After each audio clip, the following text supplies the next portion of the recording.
Ladies and gentlemen, we are live. What is up, boys and girls? Maybe some females as well, but it is an MMA channel, so, not a lot of females, but we'll get into some MMA news. Of course, you see the title. Let's check it out. What did I make the title? Because we made it earlier today. We got Alexa Grasso getting injured. We got Movsar. Oh, I spelled that wrong. Let's change that. Evloev versus Arnold Allen. No longer in the works. UFC 297. We'll put a question mark because it's not officially signed yet, but that is what they're looking at making it. We're going to talk about the first Georgian champion. We're going to do some confident picks. We're going to do a lot of good stuff in today's live stream, as well as the Dana White's Contender Series results, because, 4 fights, everyone getting contract, even a loser getting a contract. So we'll speak about a few of these ones right here. And freaking Mauricio Ruffy wasn't even supposed to fight Raymond Ramagomedaliev, however you say that name. He's supposed to fight Raheem Forrest. Raheem went on to the other card and fought Danny Barlow, ended up losing that one. So a lot of random things happening here, but yeah, we got some good fights indeed for this Contender Series fight that just happened. My favorite was most definitely that main event, Rodolfo Bellator, Murtaza Talha. But we're gonna talk about some MMA news before that. Talk about this fight right here. I know, you might be getting mad at my photo, as a lot of people were in the comment section, but let's get into it.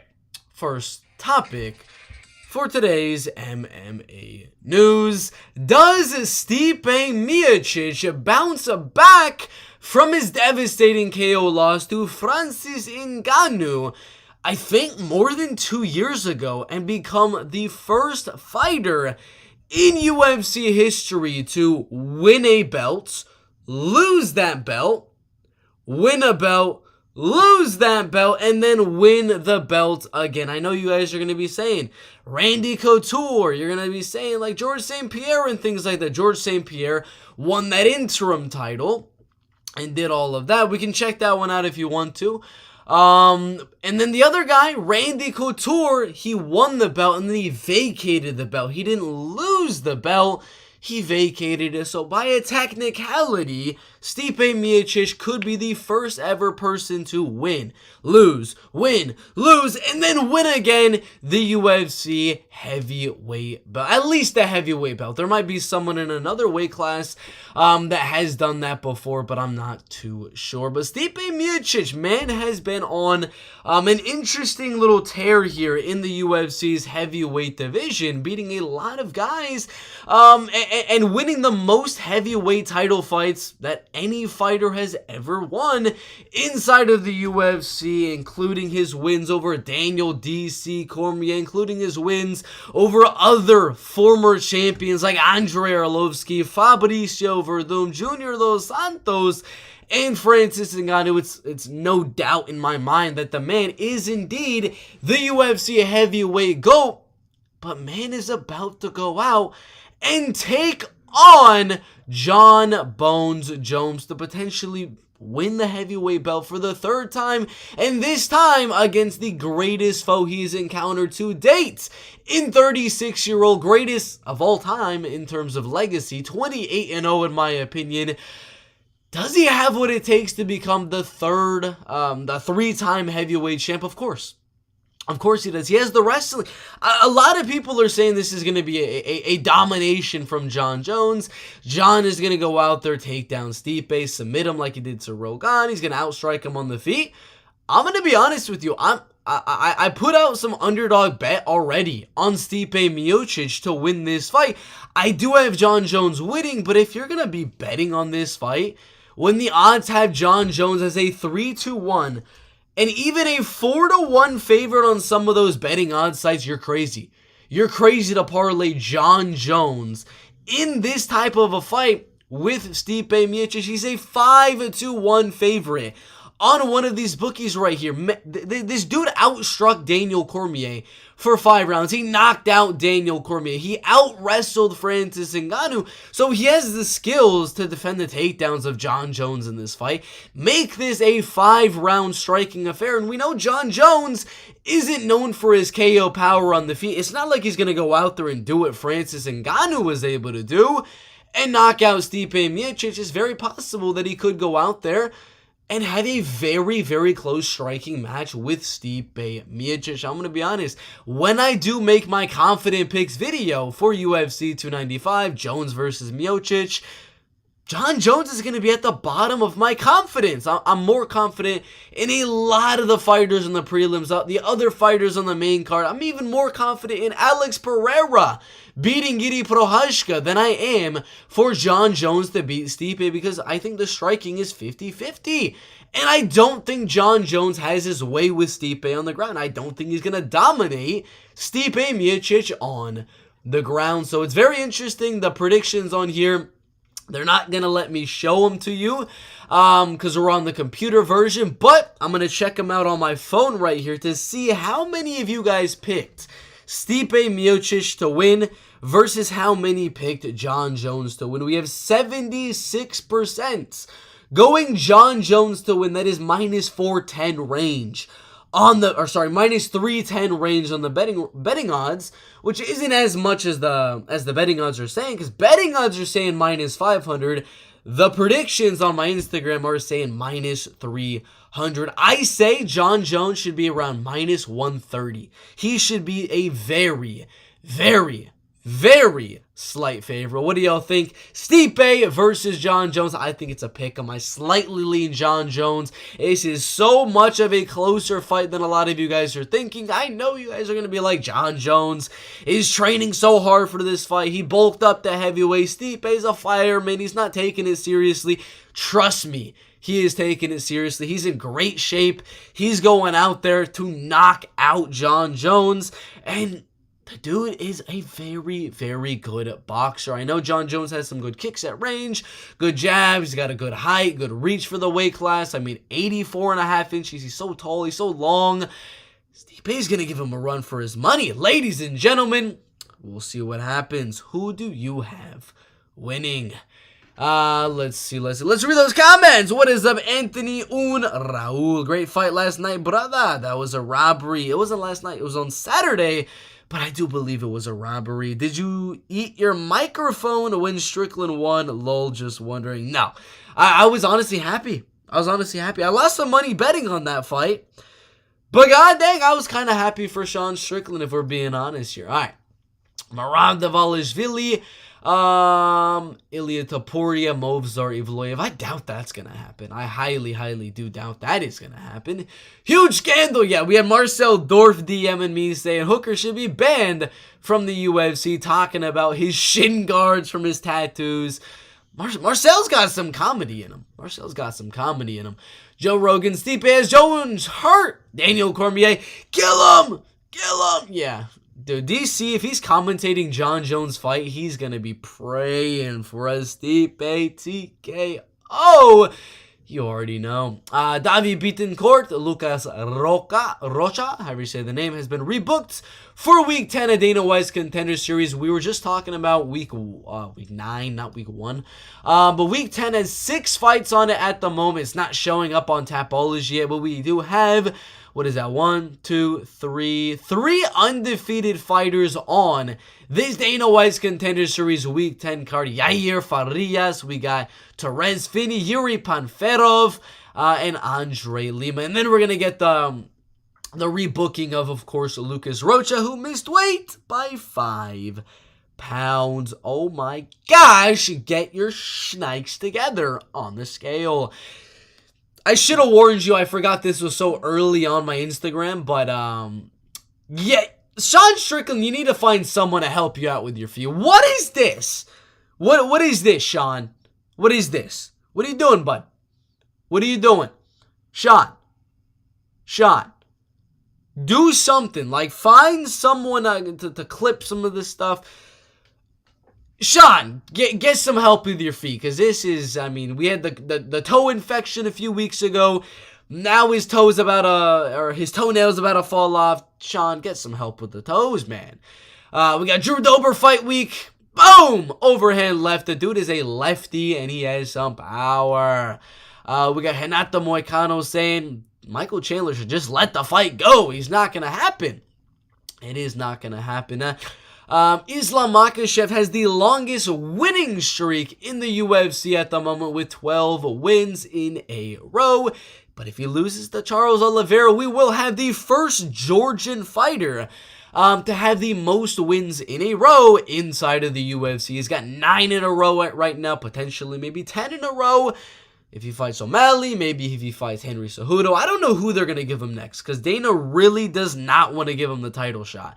And they really are focused on that Marlon Chito Vera fight, but, you know, he's about to get double-digit wins. No Georgian fighter has ever done so. He is, at the moment, the greatest Georgian fighter of all time, but Ilia Topuria is there scratching to become the greatest Georgian. They're both such high level from that region. We got Josh Kulibau facing off with the former champ when Israel Adesanya meets Palestine.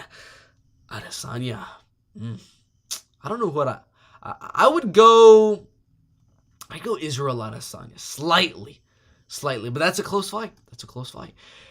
We do have Ian Gary training with the champ, Leon Rocky Edwards, and they're putting in some work, and they're doing wrestling. We're not seeing much striking with them. We're just seeing some wrestling scrambles, some wrestling controls, some takedowns, and some sweeps and things like that. You don't really get a look because they're not going all out. They're not going 100% and things like that, but, you know, we saw some good stuff there. We did see some good stuff. Octagon MMA Tapology. I know a lot of you guys are going to click off of the live stream, but we're going to check it out because god dang, these fight cards are good. This one is going to be the November 7th card for Octagon MMA, or November 4th, am I thinking? Octagon MMA. Did they get the date wrong? November 7th, right? Which card is this? Octagon 47. It's October 7th. This one already happened?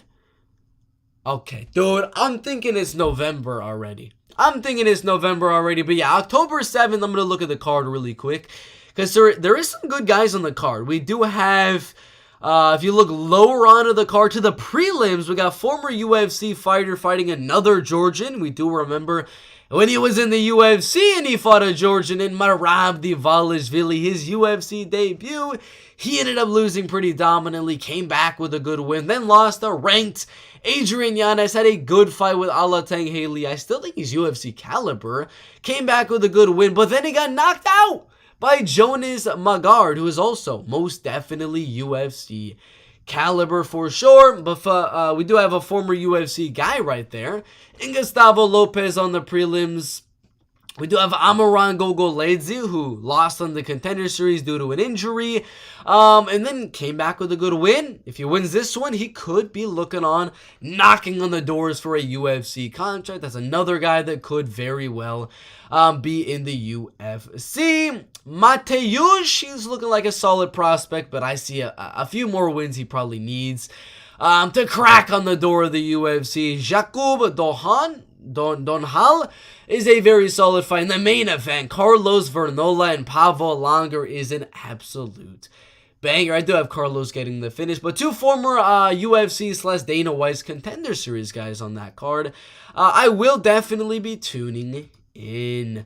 What is Jones saying? It's going to be really hard to beat just because of the skill level of all the athletes. Yeah, I would agree. He's talking about the future of the UFC and the champions inside of the UFC, in where we're looking at guys like Alexander Volkanovski. I mean, the dude is on a tear right now. Let's find him on Tapology really quick. Volkanovski, Islam. I know Marcel. I looked that up so much because I make so many posts on that one. We'll go Tapology really quick. But just for an example right here, this is Alexander Volkanovski's run in the UFC featherweight division, joining the UFC 2016, winning 1, 2, 3, 4, 5, 6, 7, 7 fights in a row, winning the belt against Max Holloway, defending it one time, beating Brian Ortega in that war, Chan Sung Jung, Holloway again, and then Yair Rodriguez. That is only 1, 2, 3, 4, 5 title defenses. That is 5 title defenses, and Max Holloway gave him a run for his money in that second match. And now he's got guys like Arnold Allen knocking on the doorsteps. He got Movsar Evloev knocking on the doorsteps. Ilia Topuria, all of these guys knocking on the doorsteps. And he's only at 5 title defenses. Title wins. Let's look at Jon Jones. He has 15. Volkanovski is 1/3 of the way there. And he's such an absolute freaking beast. And that's just telling you. If Jon Jones retires today, if he retires right after the Stipe Miocic fight, wins that one, and settles off into the sunset, how is anybody ever going to surpass what Jon Jones did with 15 title wins and no professional MMA losses? You can talk the Mike Hamill fight, but he's got no losses. How is anybody ever going to win 15 title fights without losing a single one of them, when they're going to have to fight contender after contender after contender after contender? Khabib had like 2 or 3, and then he retired. Volkanovski's only at 5 right now. And, I mean, only 5 is a lot. And Jon Jones is at 15. I don't believe there's ever going to... I agree with Jon Jones here. I don't really believe anyone's going to come close. Maybe someone will get to double digits.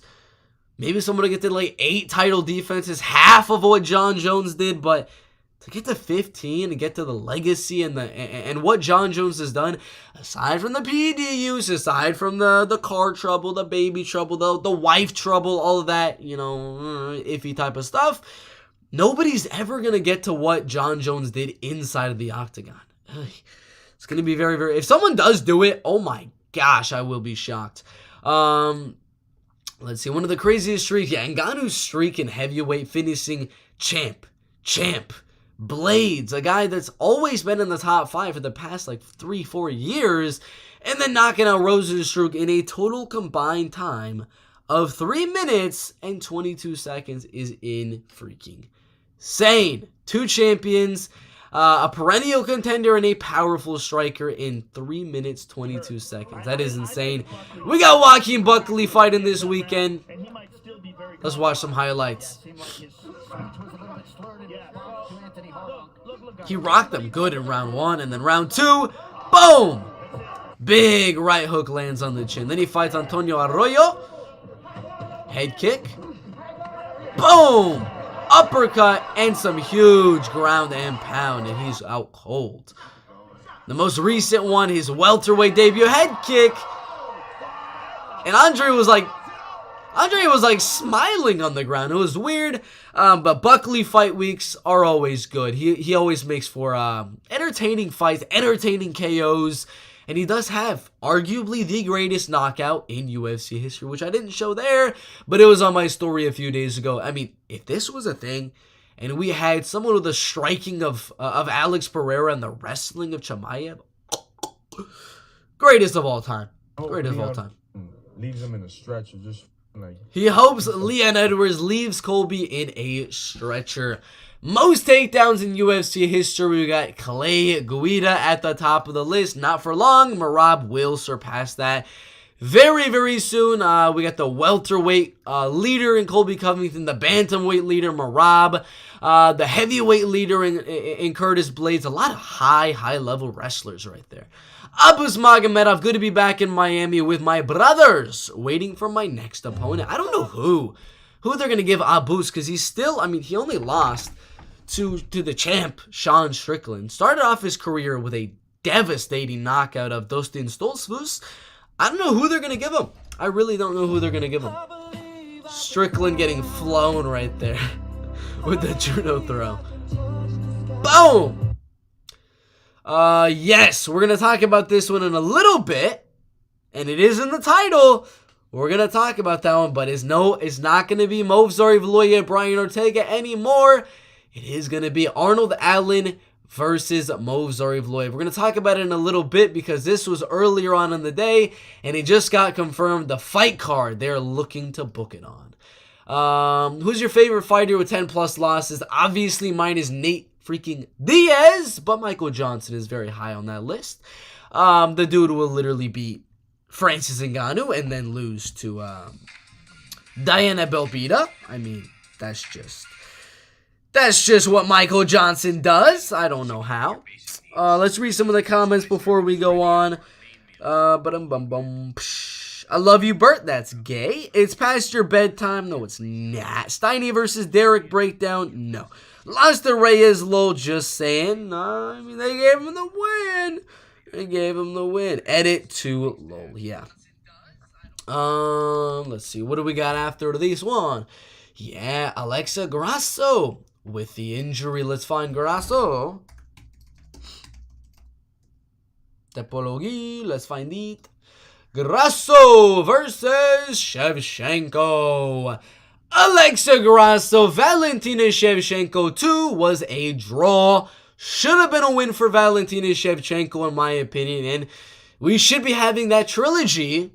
I mean, if it was a win for Valentina, I'd say for sure you got to do the trilogy considering how good the first fight was, how good the second fight was, and they would be 1-1 at that point in time. But now they're 1-0-1 with a draw in the mix there because of freaking Mike Bell. But now it's being much, much more likely that this fight is going to happen for a third time as, boom, Alexa Grasso is injured with literally the exact same injury. The exact same injury as Valentina Shevchenko had. I don't know if it's the same hand, but they both have fractured or broken hands suffered in their title fights against each other, and both are probably not going to be fighting anytime soon. And I would assume both are probably going to be returning February, March, or even later than that in 2024, which means, you know, sorry, Aaron Blanchfield. Sorry, Manon Fiorot, but they're probably going to book you guys for a main event of a lower level UFC fight night, maybe one of the more stacked UFC fight nights, just to put the two prospects together, because you guys are both, I believe, 6-0 in the UFC, coming off good wins over Chukagian, Tyler Santos, Jennifer Maia, Rose Namajunas. A lot of good wins that you guys are both getting, but I mean, they're both injured. Valentina and Alexa, both of the girls ahead of you, are both injured, so yeah, they're going to have to do Aaron versus Manon Fiorot, and they'll probably do, like Dana was saying, he did like to see the rematch, the trilogy between Shevchenko and Alexa Grasso. That's probably what they are going to do. I'd assume UFC 299, or maybe they just stick it on the stacked UFC 300, because timeline-wise, April, maybe March, possibly around that time period, could be UFC 300, as not even the co-main event, just another fight, a trilogy on UFC 300,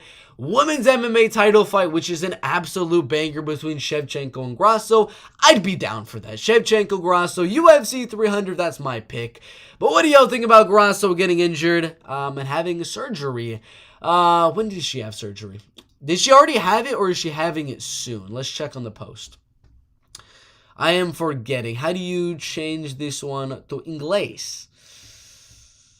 Oh, you can't do it on freaking computer. You cannot do it on the computer, brother. Let's check my post. What did I say? Dang, I don't know. I don't know if she's going to have surgery soon, if she already had one.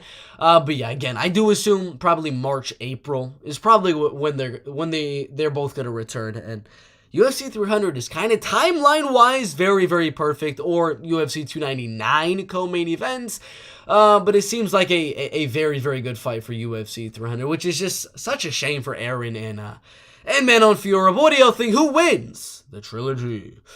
We got Taylor Lapalus having fight news coming soon. I don't know who it's going to be against or anything like that, but he does have fight news coming soon. We got a Abdulrazak Al-Hassan highlight streak coming up. Boom! Head kick putting him out cold. Man, Abdul has some power. Claudio Ribeiro. This one was nice. This one was very, very nice. Waits for him. Big overhand right. He's setting him up. He's setting him up. Boom! Overhand right a second time. Overhand right a third time. Another right hand, and it doesn't finish. God dang it. This one was... He put Nico out badly. I don't know if it's going to show the full clip. I hope it does. Please show it. Oh! Oh! Oh! Oh! Dang it. These Instagram stories don't show the whole thing. This one was good as well. He put him out stiff. Uppercut. Boom! Abdulrazak. We have so many exciting finishers on this UFC fight night coming up. It's going to be nice. It is going to be nice. Which former champ can regain their title in the future? Obviously, all of them. Stipe is about to fight for the belt. Moreno's very close. He's always close to get another title shot. Aljamain, you never know. Win one fight, win two fights, he can get another title fight. Usman, he's still the #1 contender. He wins a fight, beats Shavkat, one of those guys. He could be in line. Obviously, Adesanya, the UFC wants to give him the rematch, so they can all realistically win the title. But who would I say is most likely?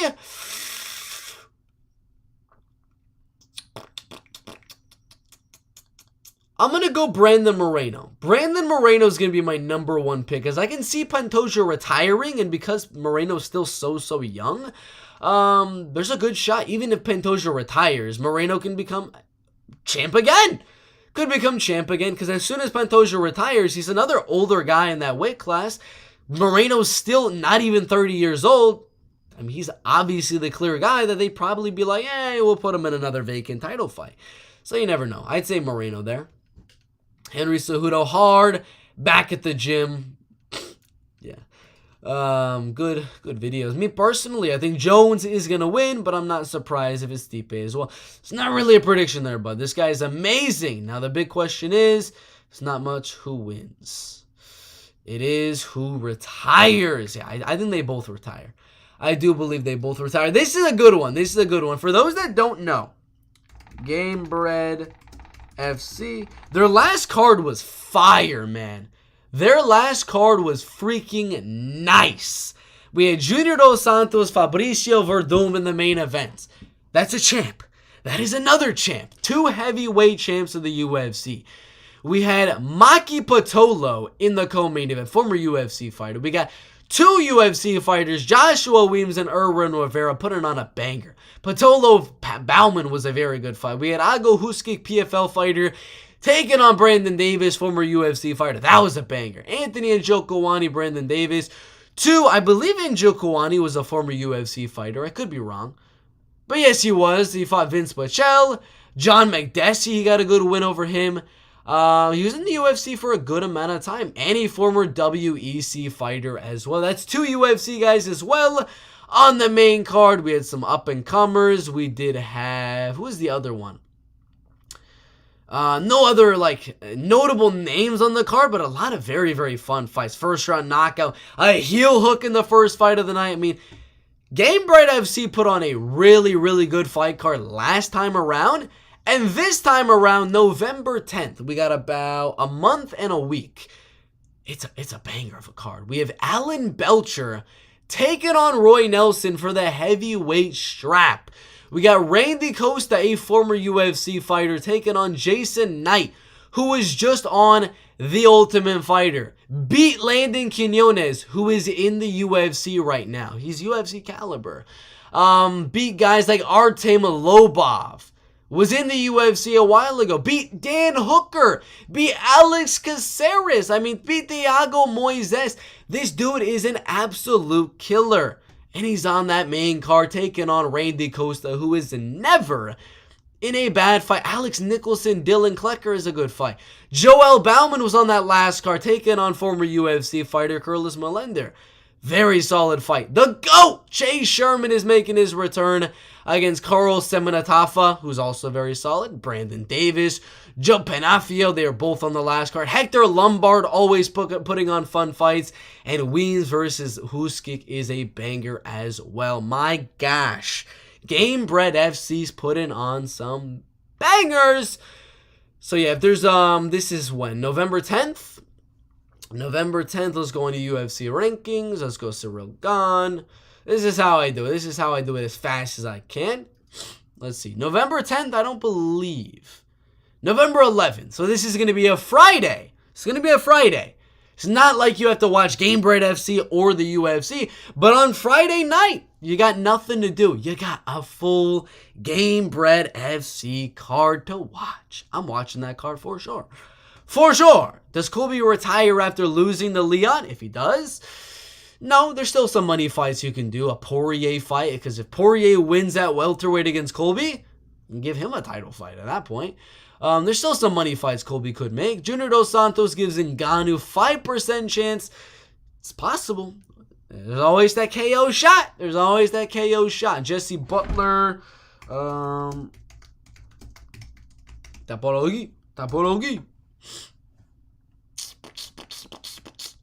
I don't know how he's not cut from the UFC, but I guess they want to just give I guess they just want to give Jekka Saraji one more shot in the UFC as well. Loser probably gets cut here.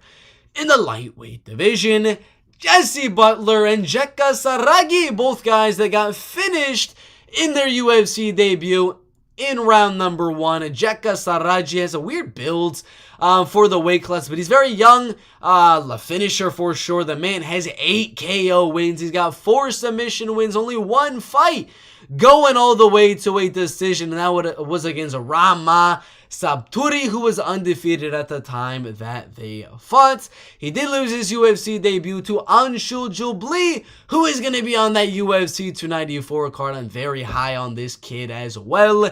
But he's a finisher. He's got crazy power in his hands. He's good on the ground as well, but I would say if he wants to win here, he's going to have to close that distance and land some big shots on the karate type of guy. The bouncer looking to stay at range in terms of Jesse Butler. I do believe if Jesse Butler wins, he could very much get a finish. But I would say if he wants to go out there and get that finish, it's going to have to be on the ground. It's going to be Jesse Butler getting pressure, getting hit with some big shots, finding a way to get a takedown or pull guard, somehow get the leg of Jekka Saraji, and then submit him in the first or second round. And if Jekka's going to win, it's probably going to be a knockout early on in the fights. A lot of fights on this UFC fight night. 14 fights at the moment. This is a very, very fun one. Not a super high level one, but it is a very, very fun one. I expect either a submission of Jesse Butler or a TKO from Jekka Saraji. I'm going to go a TKO in round number 1 for Jekka. I think he pressures Jesse back to the cage, lands some big shots. Jesse's going to roll, try to get some submissions, and get ground and pounded. Very good fight in the lightweight division. Yeah, this one's just getting switched, though.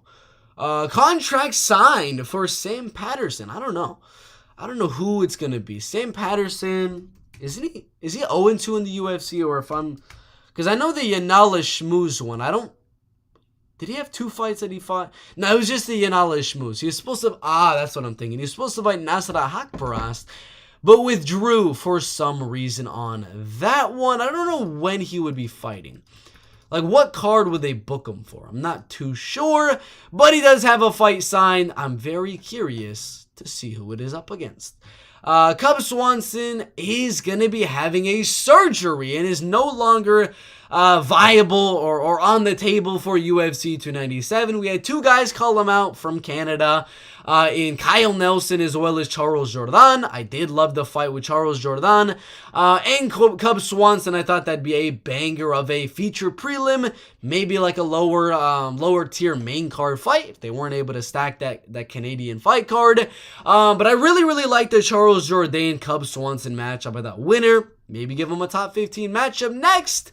And it would be a very fun fight. But Cub Swanson is dealing with some injuries. I'm not too sure what they are, but he's going to have a surgery on Monday and will not be competing anytime in 2024 or in January of anytime in 2023 or in January of 2024.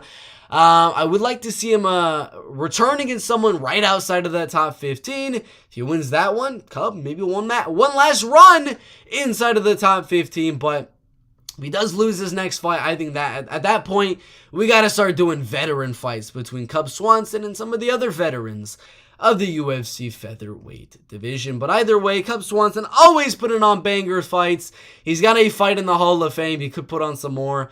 You never know. What do y'all think about Cub Swanson? Rest in peace. Not rest in peace. What would you say for an injury? Rest up, I guess. That was bad verbiage by myself right there. Rest up, Cub Swanson. Hope to see you back in action. February, maybe UFC Fight Nights in February, maybe UFC 298. We'll see. Cub Swanson, I don't know who you're going to fight in your return, but get back, get healthy. We'll see you soon.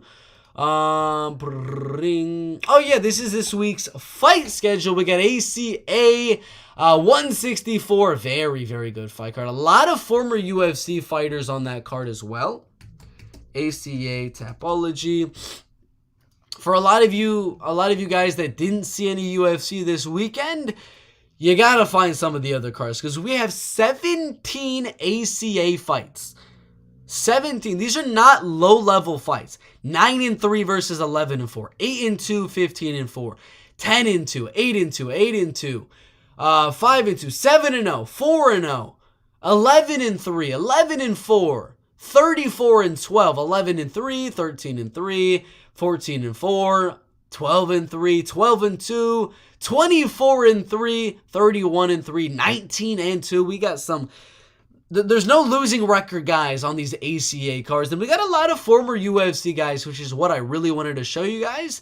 A lot of former guys. Carlos Felipe, who Jailton Almeida, his training partner, has been kind of every single fight saying, please UFC, get Carlos Felipe back in the UFC. If he wins this fight, it's a good finish. He'll be 2-0 outside of the UFC. He's 100% UFC caliber. I'd love to see him get re-signed. We got Davi Ramos, a former UFC fighter, only losing to the likes of Islam Makhachev and Arman Tsarukyan to get him cut from the UFC. Went over to the ACA, did lose, but it was to a beast in Artem Reznikov, who I also believe is going to be 100% UFC caliber. A guy that his most recent loss, other than the Edward Vartanian, who's also UFC caliber, was Nursultan Ruziboyev, who we're going to see coming on very, very soon. But we got Davi Ramos on the card, who did not get finished by Arman Tsarukyan, did not get finished by Islam Makhachev on the card. Those two are going to be on the main card of this fight card. We got a Dana White Contender Series alum in Kyle Bittencourt and a lot of up-and-coming prospects. Main event is very, very fun. I believe, is it the semifinal? Or am I wrong about that? I believe it's a semifinal. Quarterfinal, my bad. But this guy right here, 34 years old. But dude, if he was like 29, I'd love to see him in the UFC. Because he's only lost a close fight to Ali Bagov, who he's already beaten Ali Bagov before that. I mean, if they do the trilogy soon, I do believe he wins that one. The only other loss was to Magomed Al-Kasaf, whose only other loss is to Abdul Rahman Dudayev. I mean, this dude is such high level. 7 KOs, 6 submissions, only 2 losses on a 4-fight streak. One of which over Hakran Diaz, who, if you don't know, was a former UFC fighter. Beat Darren Elkins and some other guys as well. So ACA, if you're not watching these cards, 17 banger fights for Wednesday. This is tomorrow. This is tomorrow, ladies and gentlemen. What else you got? What else you got going on? You could be at work, plug in the earphone, just listen to some ACA, watch that main card. A lot of former UFC guys, future UFC guys, high level stuff from ACA 164. We got one championship as well, putting on a great card right there. I just went back. I shouldn't have. I'm going to go forward here. One Fight Night 15, we got Tan Lee, former UFC guy, taking on Ilya Fremanov, who is 12-2 and doing amazing inside of one championship with 2 first-round finishes. He is kind of a killer be-kill type of a guy. 3 fights going to a decision, but he is powerful, and he puts on some bangers indeed. That main event's insane. I really do like that. Some good kickboxing matches as well. We got Tawanchai on the card. We got a flyweight title fight. John D. Bella taking on Daniel Williams. That is a banger. We got Shinya Aoki who is such an absolute legend, taking on one of the best grapplers in the world, Mikey Musumeci. We got Mansour Malachiev, one of the guys I'm highest on outside of the UFC in terms of flyweight prospects. He's 11-0. He's undefeated, 11 wins, 0 losses, all of them by finish except for 2 decision wins, which were 4 years ago and 5 years ago. And they're not against bad competition as well. His last 4, 6-1, 12-0, 8-1, and 10-4. If he wins this one, and if he's able to win the flyweight belt here, I'd love to see him in the UFC. This guy is such high level, and he's young too. He's very, very young. I saw something saying he was like 28 or 29 years old. He's very, very young. He is very, very young. And we do have welterweight fights between Li Peng Zhang, who is a finisher, 11 KOs, 13 submission wins, taking on Timofey Nastayukin, who's also a finisher, 7 KOs and 4 submission wins. That's a banger as well. One championship. This is another one. When is it happening? Friday. Oh my God. We don't even have to not watch UFC because we got to watch these other cards. They're not even on at the same time as the UFC fight cards. Very, very fun fights. We got kickboxing, Hadi versus Jujendal. Very, very fun. Of course, UFC Fight Night, Dawson versus Green. We have Bellator as well, who not a lot of people are talking about, but guys, we got Bellator freaking 300. 2 title fights right there. I believe Usman is the champion as well there. But they're not showing him as the champ for some reason. They're taking on Brent Primus. We got former UFC champ Chris Cyborg, former UFC title challenger Liz Carmouche, former UFC title challenger Kat Zingano. The prelims have some undefeated prospects. Slim's Trabelski, who is a very highly touted heavyweight prospect outside of the UFC. Jenna Bishop, who has a who has a win over UFC fighter Luana Santos. Bellator 300 is looking very, very solid as well. Dude, this weekend of fights is insane. We got Wood versus Warrington. Not a fight card I'm very familiar on, but I'll check it out after the stream. Of course, Octagon MMA with 2 former UFC guys on it. They always put on great fights. Haven't looked into Zerdov Smith or the RWS, but other than that, Bellator, UFC, Octagon MMA, 1 championship card, and ACA. And then we just had Contender Series. This week is looking good. Per tonight's broadcast. Yeah, we already talked about that one. Volkanovski training with the Facebook CEO and owner, I believe, Mark Zuckerberg. I don't know if he's the owner, though. Very fun fight indeed. Onama versus Alexander. I don't know if y'all can hear it. Fight winner, Sean O'Malley. I want to fight with Sean O'Malley. Sean O'Malley. Yeah, he called out Sean O'Malley a long time ago. So people saying he's ducking the title fight or whatever, doesn't deserve it. He's been calling for O'Malley for a while now. Cedric Doumbé, recent win on the PFL. He's training with the freaking best lightweight of all time, Khabib Nurmagomedov. If we can get Cedric Doumbé some wrestling, the dude is a problem. Speaking of those Dagestanis, what is Islam going to look like? Because he had a lot of adversity in the Alexander Volkanovski fight that he had to overcome. But he's got to be dude, there's some holes that Alexander Volkanovski exposed. I got to come back, fix those holes, and look better than ever in the Charles Oliveira fight. Could we see a 2.0 Islam Makhachev? I don't know. I do have him definitely beating Oliveira, but I'm hoping for an Oliveira upset. Jeff Neal, what are you doing, bud? This is on his own Instagram account. Shout out Jimmy Butler for giving me the confidence to express myself. Putting on the emo hairstyle and nose ring and thing. What is Jeff Neal doing? I don't really know. He is injured at the moment, so I don't know when Jeff Neal is going to be returning. I'd assume sometime in 2024. Jasmine, the most active woman flyweight with 5 fights since 2021. Yeah. Natalia Silva, a former opponent of hers. Aaron Blanchfield, another former opponent of hers. Alexa Grasso, Molly McCann, all very, very active fighters. The last fight I took, this is from Islam Makhachev. The last fight I took 0 damage. I didn't feel the power from Charles Oliveira. I'm going to break him. I am going to break him. When Charles feels the pressure and power, he gives up. Always. Oof. Oof. Some words there from the champ. The first fight of the night, Mauricio Ruffi finishing Magomed Ankalaev in round number 3 in what was a back and forth close fight. And he poured on the pressure in round number 3, ground and pounding him, landing some huge shots on the ground, and he got him in that uncomfortable position, and the ref was forced to stop the fight. He did earn himself the contract. We're going to talk about that one in a bit.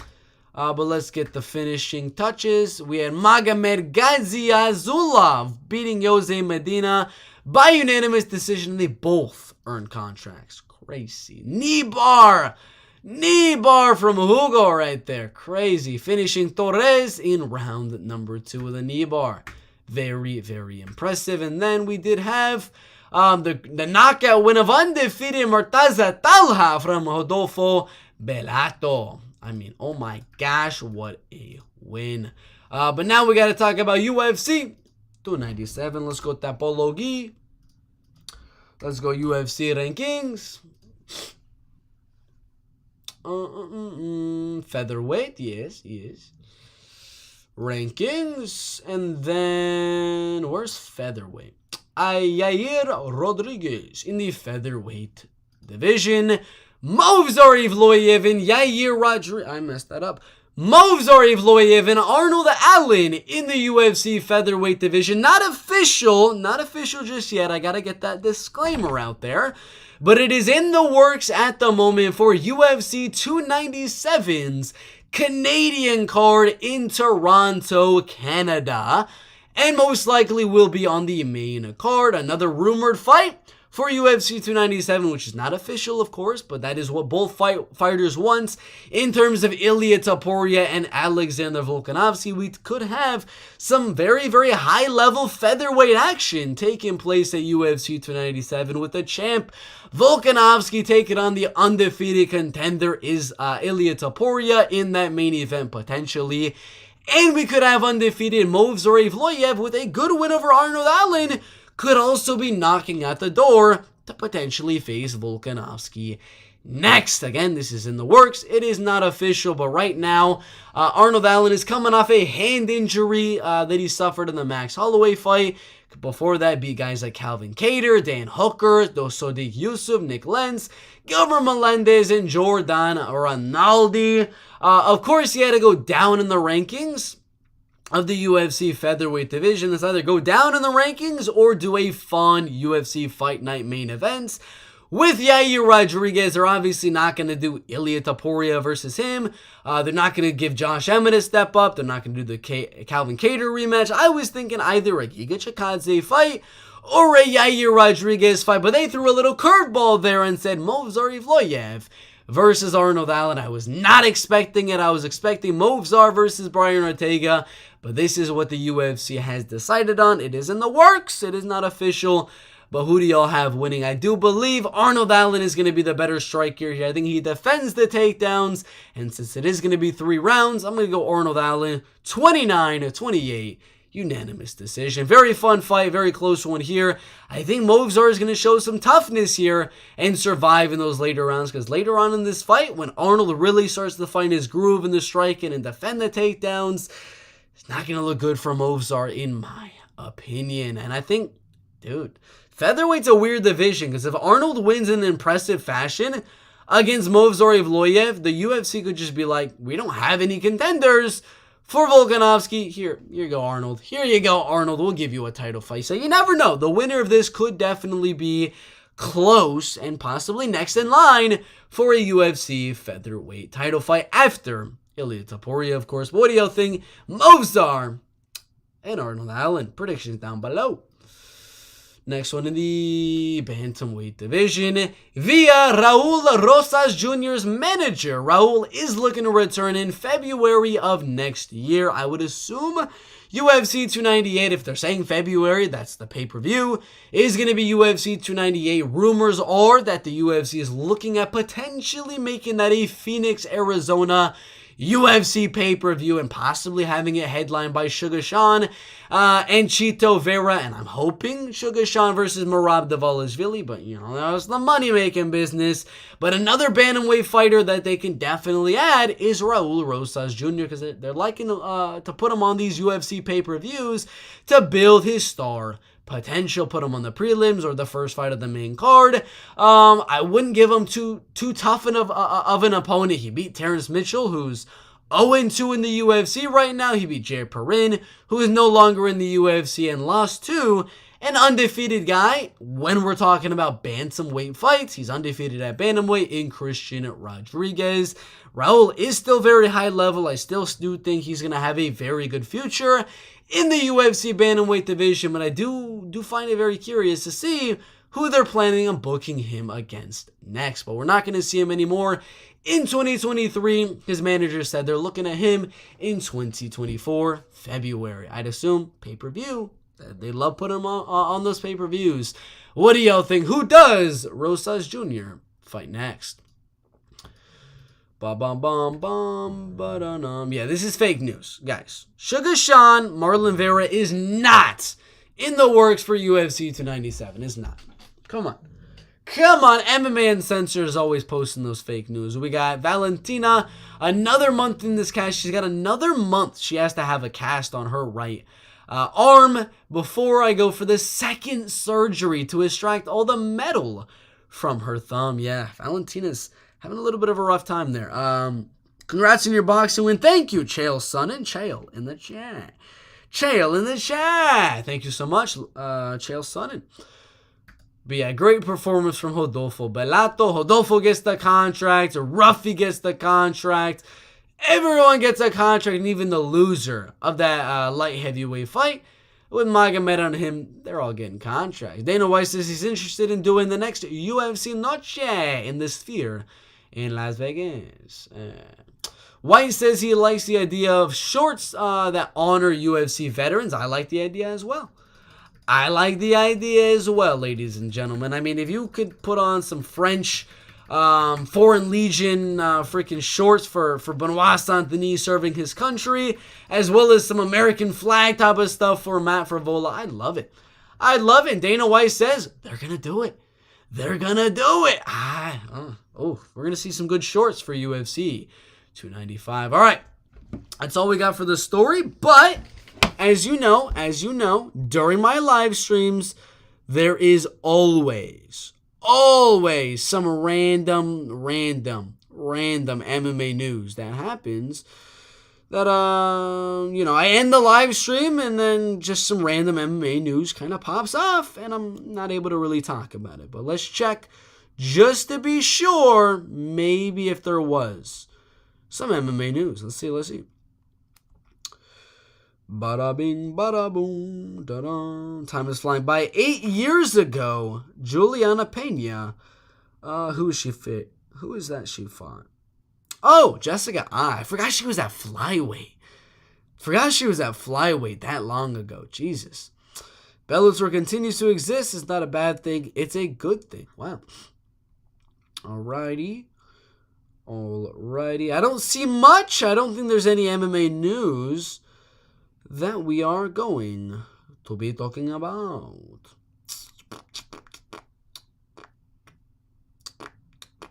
No, that's it. That is it indeed. Alrighty. Thank you guys for watching the live stream.